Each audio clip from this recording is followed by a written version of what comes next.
Au pas camarade, chapitre 7. J'entre dans la classe et m'assois à mon pupitre. Oswald est assis à ma droite et porte l'uniforme. Il y a une tache de moutarde au bas de la jambe gauche de son pantalon, et le nœud de sa cravate est de travers. Julia n'est pas encore arrivée et la cloche va sonner d'un instant à l'autre. Elle est probablement occupée à faire campagne contre les uniformes. Elle a passé toute la journée à envenimer la situation en incitant les élèves à se révolter. Elle a été si occupée qu'elle n'a même pas mangé avec nous. Mais pourquoi nous en plaindrions-nous? Nous n'avons pas eu à subir une autre conversation sur sa nouvelle croisade. La voilà qui entre en courant juste au moment où la cloche sonne. Presque en retard, mais pas vraiment. Désolée, dit-elle à M. Robert en s'asseyant à ma gauche. Tu es à l'heure. De justesse, répond M. Robert. Passons aux choses importantes. Quelqu'un veut éteindre les lumières? Josh se précipite sur l'interrupteur. C'est le noir total, jusqu'à ce que mes yeux s'habituent à l'obscurité et que je perçoive le jour qui filtre à travers les stores.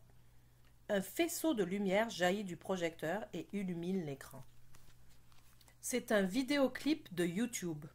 La musique commence alors que l'écran est encore noir. Je reconnais la musique, mais je ne peux pas l'identifier. Attendez, c'est une publicité pour un fabricant de chaussures de sport, mais je ne sais plus lequel. Le clip commence par une publicité qui met en vedette un de mes joueurs de basket-ball préférés. Au bas de l'écran apparaît la somme qu'il a reçue pour avoir fait la promotion de ses chaussures. Cette somme dépasse de beaucoup ce que gagnent la plupart des gens au cours de toute leur vie. L'image s'estompe graduellement pour laisser place à celle d'une vedette du football. L'un de ces gars connus par son prénom seulement. Il ne fait pas autant d'argent que le joueur de basket-ball, mais c'est quand même une petite fortune. Puis apparaît un golfeur célèbre, comme si le golf était un vrai sport.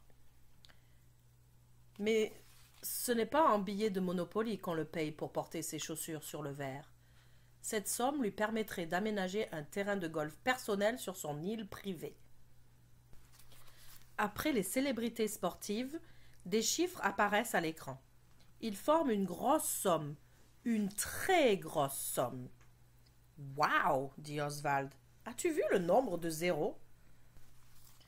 Ça dit 15 milliards de dollars de profit. C'est beaucoup d'argent pour une compagnie. Ce serait beaucoup d'argent même pour un petit pays. On voit ensuite une usine avec de longues chaînes de montage. Il y a des travailleurs tout le long des chaînes et des chaussures qui passent sur les convoyeurs. La caméra fait un panoramique et s'arrête sur une des travailleuses, qui a l'air très jeune. Un commentaire apparaît au bas de l'écran. 6 cents de l'heure, 72 cents par jour, 6 jours par semaine, 4,32 $ par semaine. C'est ce que gagne cette fillette de 12 ans pour fabriquer les chaussures dont ils font la promotion et que vous portez. Pensez-y la prochaine fois que vous mettrez ces chaussures. La petite fille aux yeux tristes est remplacée par des jeunes de mon âge occupés à des activités sportives. Certains jouent au basket-ball, d'autres au football, et une prise montre une cour d'école remplie d'élèves. Le commentaire final. Elle travaille comme une esclave pour que vous puissiez jouer. Le clip est terminé et les lumières se rallument. Je pense aux chaussures que je porte aujourd'hui. Dieu merci, c'est une marque différente. Je possède une paire de ces chaussures, mais ce ne sont pas mes préférées. Des commentaires? Demande M. Robert. C'était incroyablement triste, dit Rachel. Cette pauvre fille. Quelle vie! Travaille-t-elle vraiment aussi fort? Demande Courtney. 6 jours par semaine, dit M. Robert. C'est du moins ce que disait ce clip. Levez la main si vous croyez que c'est vrai. La plupart des élèves lèvent la main. Combien d'entre vous pensent que c'est faux? Demande-t-il. 2 gars montrent leurs pommes, sans grand enthousiasme. Et combien parmi vous ne savent pas si c'est vrai ou faux? Plus de la moitié des mains se lèvent, y compris la mienne. C'est la réponse prudente, dit-il. Ceux qui croient que c'est faux, voudraient-ils nous expliquer pourquoi? Il ne peut pas y avoir d'enfants aussi jeunes dans les usines, dit Josh. C'est illégal. C'est illégal dans notre pays, dit M. Robert. Nous avons des lois qui interdisent le travail des enfants. Mais la plupart des pays en développement n'en ont pas, ou bien ferment les yeux. Tout de même, continue Josh, est-il possible que quelqu'un soit payé 6 cents de l'heure? C'est possible, dit M. Robert.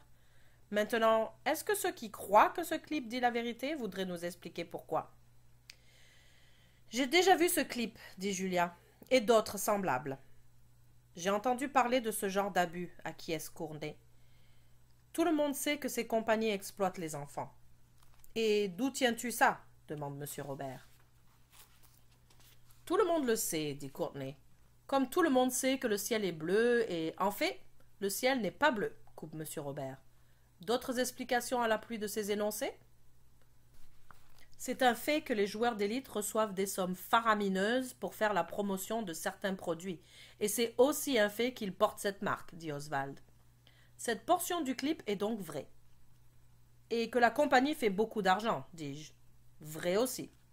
Nous avons donc établi qu'une partie de l'information présentée dans ce clip est vraie. Mais vous devez tous savoir que la meilleure façon de mentir est de ne dire qu'une partie de la vérité. Et pour que cette stratégie soit efficace, il faut inclure de l'information facilement vérifiable. Ainsi, les gens supposeront que le reste est vrai, dis-je.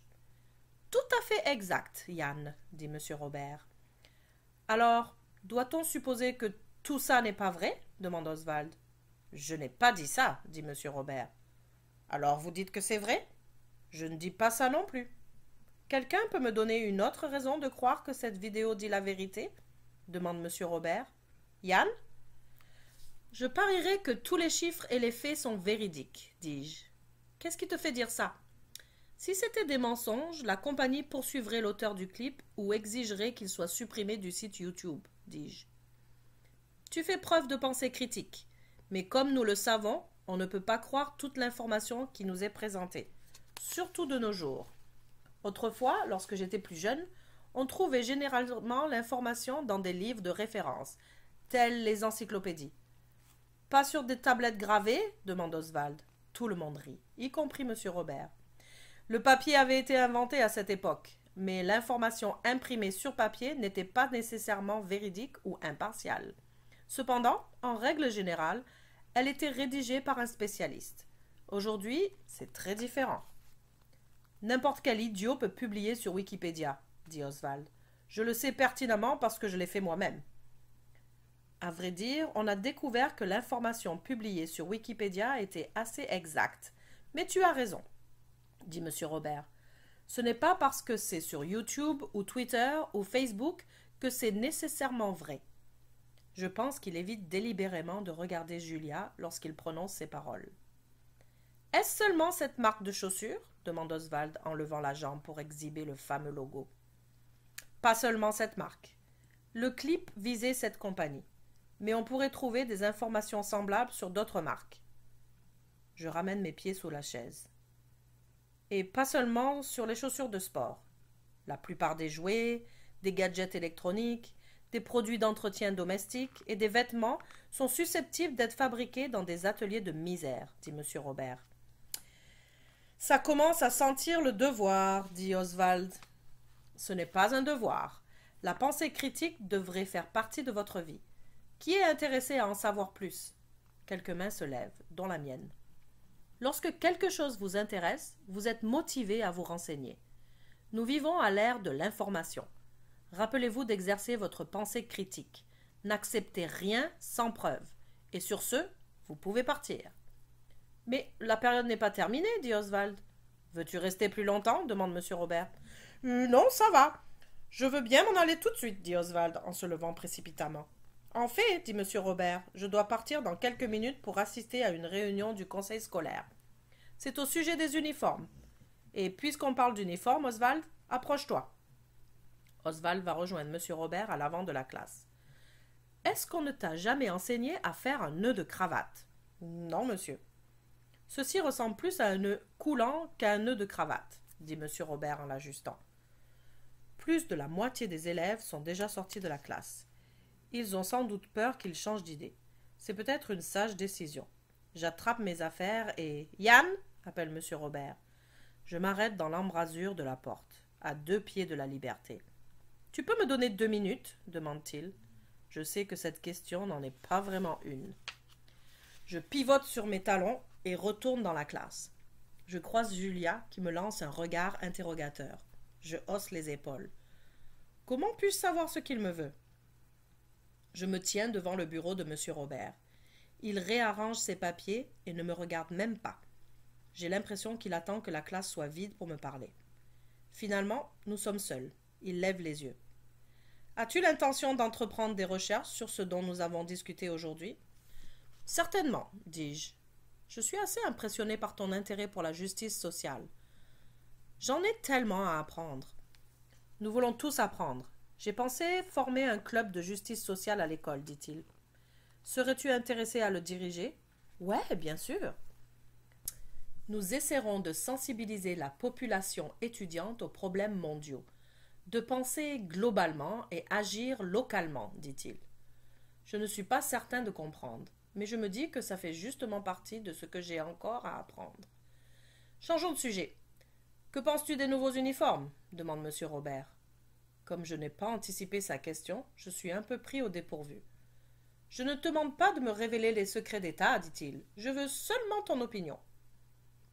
Ce ne sont que des uniformes, dis-je. Qu'est-ce que ça peut faire? D'après ce que je comprends, bien des élèves pensent que c'est très important. Il y en a qui font des montagnes avec des riens, dis-je. Et certains qui font des riens avec des montagnes, répond-il. Pardon? Il arrive que des choses importantes ne soient pas perçues comme telles. Le secret consiste à savoir faire la différence entre ce qui compte ou pas, explique M. Robert. Et à ce propos, je dois partir pour la réunion.